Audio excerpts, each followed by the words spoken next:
Попутный ветер. Автор Наталья Короткая. «Эй, дракон! Выходи!»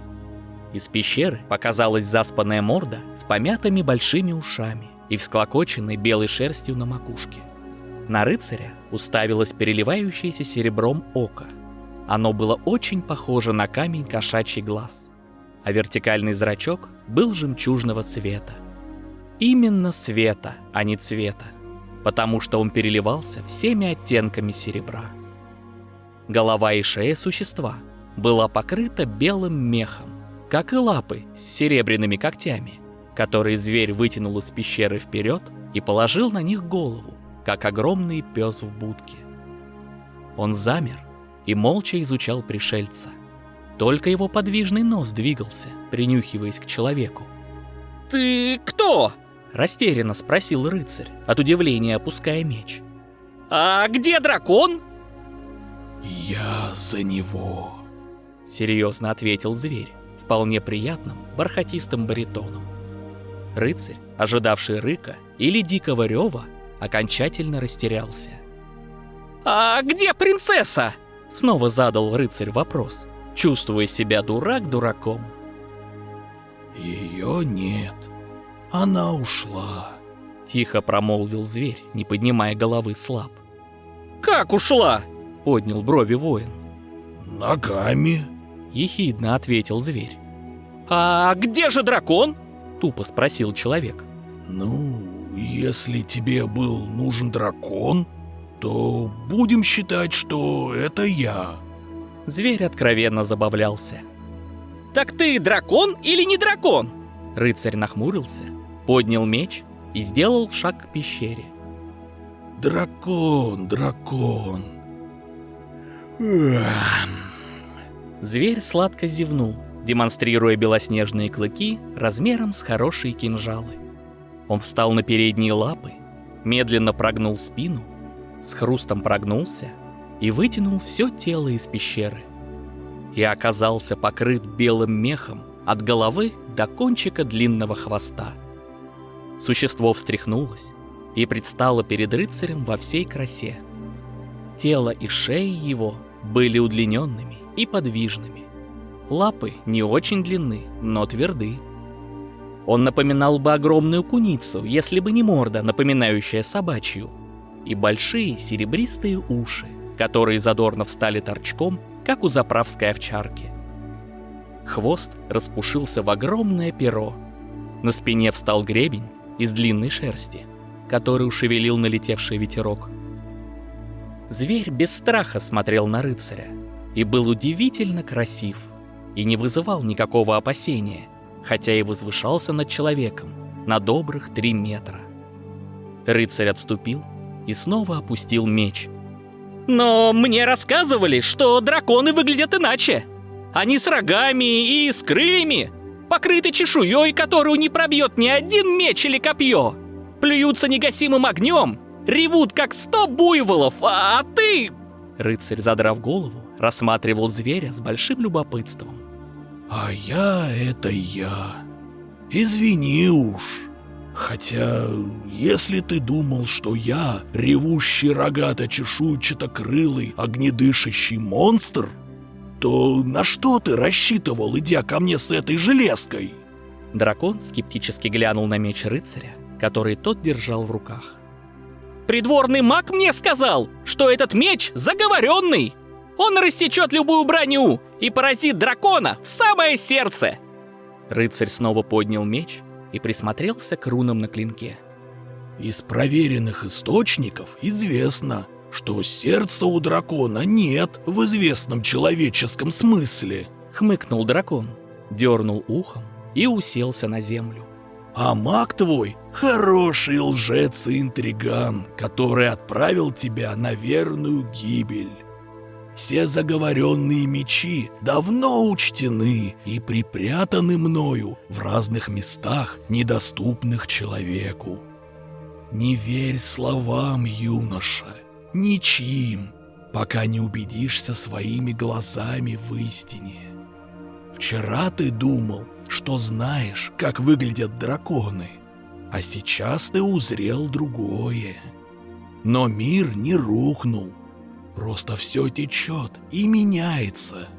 Вот и ты изменился, когда увидел меня не таким, как тебе рассказывали. Но почему принцесса ушла? Мне рассказывали, что ты держал ее здесь довольно долго. Рыцарь нахмурился. Никто ее здесь не держал, юноша. Человек от рождения имеет свободную волю. Только многие об этом позабыли, понавесив на себя ярлыков из долга, обязанностей, привязанностей и даже любви. А она не забыла. Она всегда была независима и честна до мурашек. И когда она сказала, что хочет уйти, я не стал ее удерживать. Но ты же мог! Ты вон какой сильный! Да, я хотел бы, чтобы она осталась, но я уважаю свободу воли.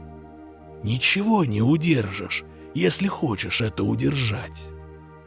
Да, я мог бы запереть ее, но тогда это было бы просто тело, без души. Оболочка. Ведь для душ нет границ, и они могут витать где угодно, в любых мирах.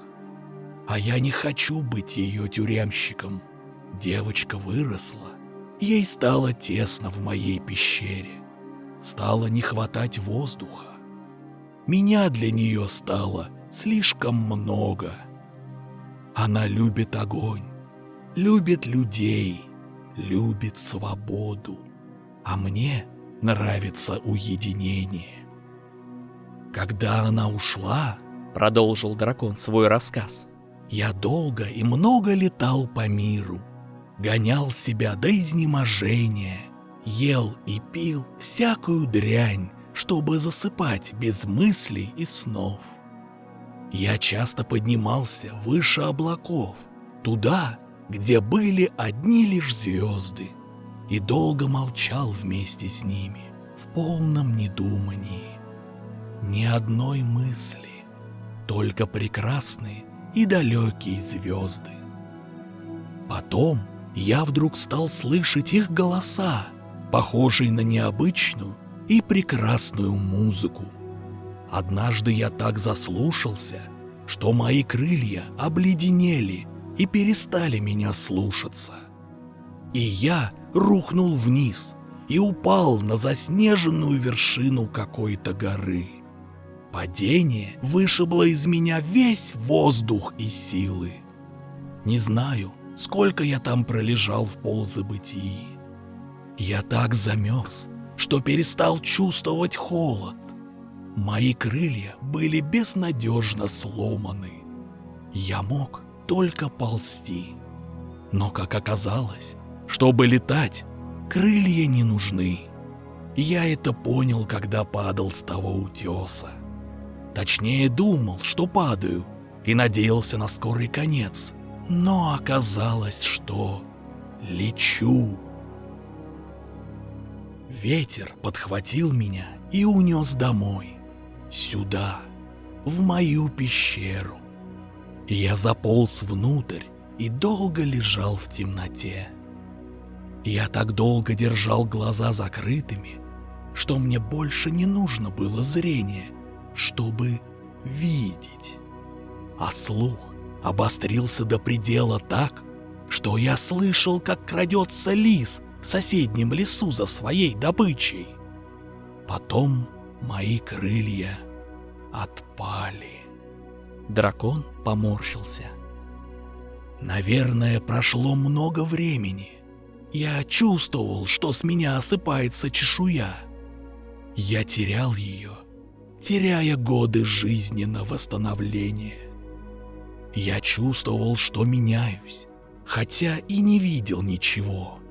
Вы, люди, когда что-то теряете, тоже меняетесь. Кто-то уходит в монастырь или переезжает, а кто-то отрезает себе волосы и становится странствующим воином или отшельником. Я стал чувствовать каждый камешек, который впивался мне в бока и лапы, стоило мне хоть немножко повернуться. Каждое дуновение воздуха, которое проникало ко мне в холодную пещеру. Я не чувствовал такой боли с рождения, когда моя младенческая чешуя была мягкой. Я тогда еще плохо ходил и не совсем умел летать, и часто падал. Было больно, но весело. Потом чешуя огрубела, я вырос и забыл, что это такое — испытывать боль. И вот опять эти ощущения. Только вот совсем не весело. Однажды ночью я смог выйти из пещеры и спустился к ручью, чтобы напиться воды. Луна осветила меня, и я увидел, что изменился. Раны зажили, и я стал... Дракон замолчал. «Таким белым и пушистым!» — усмехнулся рыцарь. Я стал седым. Я полюбил тишину, научился плавать. Выходить старался больше ночью. Поначалу солнце слепило меня, но постепенно я привык. А летать я снова смог, как летающий бумажный змей, которые делают люди для забавы. Мне помогает ветер. Я его не вижу, но чувствую всем своим существом. Он наполняет меня и поднимает вверх. Зверь замолчал. Рыцарь постоял, переминаясь с ноги на ногу, а потом спросил: «Ну, раз принцессы тут нет, я тогда пойду, а, дракон?» «Иди», — спокойно ответил зверь. Его глаза загадочно сверкнули серебряным перламутром, и он скрылся в пещере. Рыцарь еще какое-то время постоял, то ли прислушиваясь, то ли размышляя о чем-то своем. Потом он повернулся и тихо побрел прочь. Наступил вечер. Закат окрасил небо и облака во все оттенки багряного цвета. Дракон вышел из пещеры и встал на краю обрыва.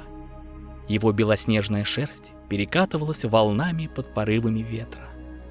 Он вытянул серебристую морду и принюхался, перебирая струи ветра, словно струны на арфе, будто выбирал из всех воздушных потоков только один, видимый ему одному. «Попутный ветер», — прошептал зверь и, привычно оттолкнувшись от края обрыва всеми 4 лапами, взмыл вверх.